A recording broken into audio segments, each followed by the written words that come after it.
கர்த்தருடைய பரிசுத்த நாமத்துக்கு ஸ்தோத்திரம்.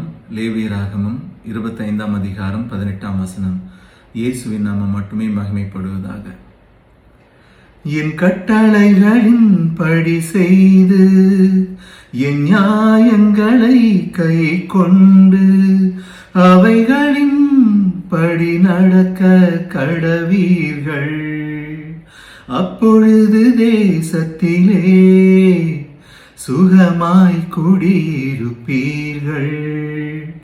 என் கட்டளைகளின் படி செய்து என் நியாயங்களை கை கொண்டு அவைகளின் படி நடக்க கடவீர்கள். அப்பொழுது தேசத்திலே சுகமாய் குடியிருப்பீர்கள். சுகமாய் குடியிருப்பீர்கள். கர்த்தர் நல்லவர்.